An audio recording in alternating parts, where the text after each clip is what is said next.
Ukraine Russia दावहानि मोनसे जोबोर गोदान महर नोंथांमोना नुनो थांगासिनो दङ। इउक्रेन रासियानि दावहाथिलियाव ओरैबायदि मोनसे गिख्रंथाव दावहानि महर लानो थांगासिनो दङ आरो बेखौ मिथिनानै नोंथांमोना गिख्रंथाव मोनसे थासारिखौ आइडिया खालामनो मोनसे सानखांनो हागोन, मोनसे फिलिं खालामनो हागोन जे बे दावहाथिलियाव मा जानो थांगासिनो दङ। रासियानि T-90 टेंकखौ टक्कर होनो थाखाय इउक्रेननो जार्मानिया नेटो कान्ट्रिसफोरा बा इउक्रेनखौ सापर्ट खालामनाय हादरफोरा लिउपार्ड टेंक हरबावनो थाखाय राजि जादों, फोसावदों। जार्मानिया फोसावदों 160टा लिउपार्ड टेंक हरगोन इउक्रेननो। खेबनो बेबादि गिख्रंथाव टेंकखौ प्रभाइड खालामगोन जार्मानिया जोबोर थाबैनो बे दाननैसोनि गेजेरावनो। आरो जाबादि बाखमुट सिटिखौ रासिया सेनानै लाबाय, बाखमुटनि दावहायाव जाबादि इउक्रेननि आर्मिफ्रा जेनदों, बे जेननायखौ एसे सापर्ट खालामनो थाखाय बा फिन बे टेंकनि हेफाजाबाव बाखमुट सिटिखौ सेफिननो हागोन खोमा बेबायदि साननानै जार्मानिया इउक्रेननो 160टा लिउपार्ड टेंक हरगोन। आरो बे लिउपार्ड टेंकनिबो लिउपार्ड 1 आरो लिउपार्ड 2 मोननै रोखोमनि टेंक हरगोन। लिउपार्ड 1 टेंकनि मोनब्रै बेटेलियन हरगोन आरो लिउपार्ड 2 टेंकनि मोननै बेटेलियन हरगोन। खौराङाव मिथिनाय बादिब्ला एबा बिथांमोननि डिफेन्स मिनिस्टार बिथाङा बुंनाय बादिब्ला, बरिस पिस्टरियास बिथाङा बुंनाय बादिब्ला लिउपार्ड 2 टेंकनि मोननै बेटेलियन हरगोन आरो बेवहाय थागोन 60टा टेंक आरो लोगोसे लिउपार्ड 1 टेंकनि मोनब्रै ब्रिगेड एबा मोनब्रै बेटेलियन, जेराव थागोन 100 टेंक्स आरो बेखौ हरगोन जोबोर थाबैनो जेलेन्स्किनि फोर्सफोरनो। थामहिनबा जेलेन्स्किनि फोर्सआ ओरैबायदि मोनसे गिख्रंथाव हाथियार मोननो थांगासिनो दङ आरो रासियानि T-90 टेंकखौ समान समानै टक्कर होनो हागोन होननानै मोनसे आसा खालामनाय जादों। बबेखानि जार्मानिया लिउपार्ड टेंक सिगांबो हरखांबाय आरो दा आरोबाव खोथा होनाय बायदि, सिगांनो खोथा होखानाय बायदि बे 160टा लिउपार्ड टेंकखौ पलेन्ड आरो गुबुन गुबुन लोगो हादरफोरनि थ्रुयै इउक्रेननो हरनो थाखाय फोसावबाय डिफेन्स मिनिस्टार बरिस पिस्टरियास बिथाङा। नाथाय फ्रेन्ड्स, भल'दिमिर जेलेन्स्कि बिथाङा, इउक्रेननि हादरगिरि बिथाङा 300+ टेंक बिदोंमोन। नाथाय बेबादि 300+ टेंकखौ हरनो हानाय नङा होननानै जार्मानिया खोथा होदों। जायखिजाया बेनि खावसेखौथ' हरनो थाखाय राजि जाबाय जार्मानिया इउक्रेननो।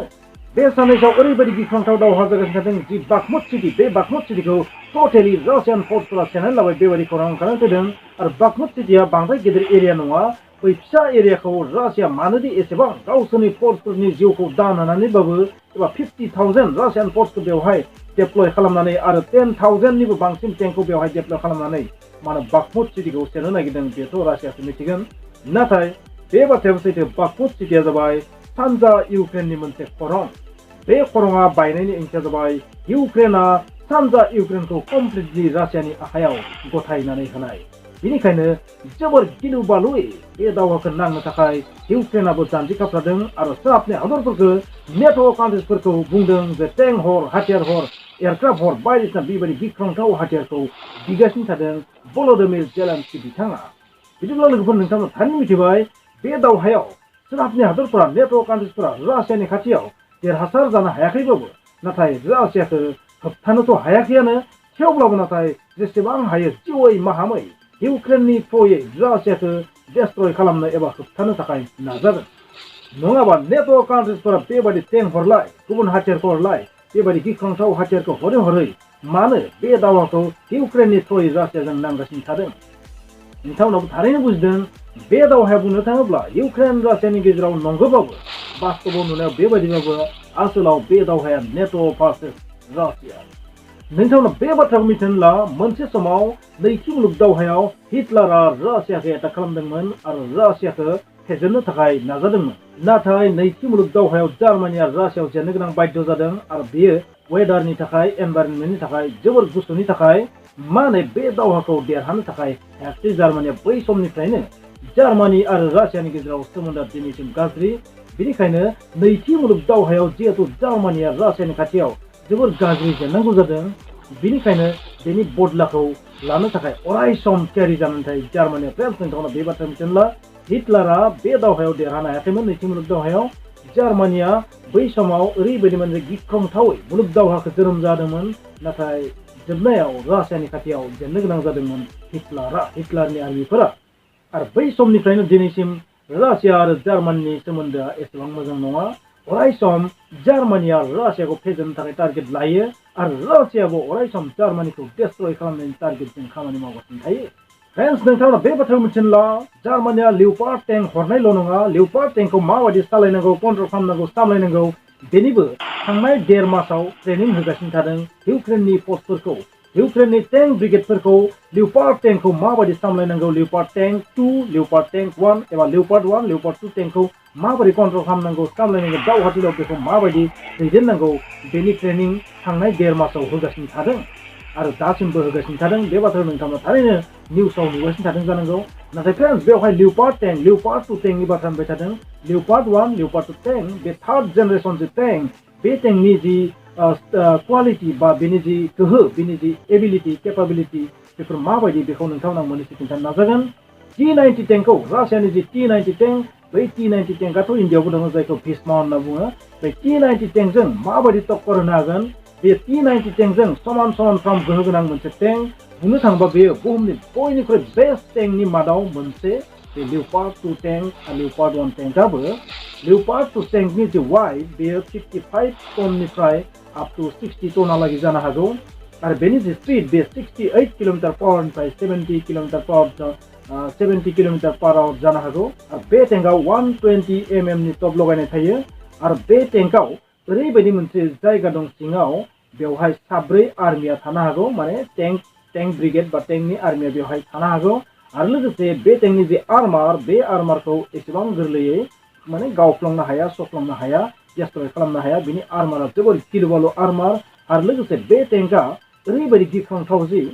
बे टेंकआ जुदि दावहाथिलियाव गोबां बिबाङै जुदि फैयोबा रासियानि T-90 टेंकआ बे दावहायाव देरहासार जानाया पसिबल नङा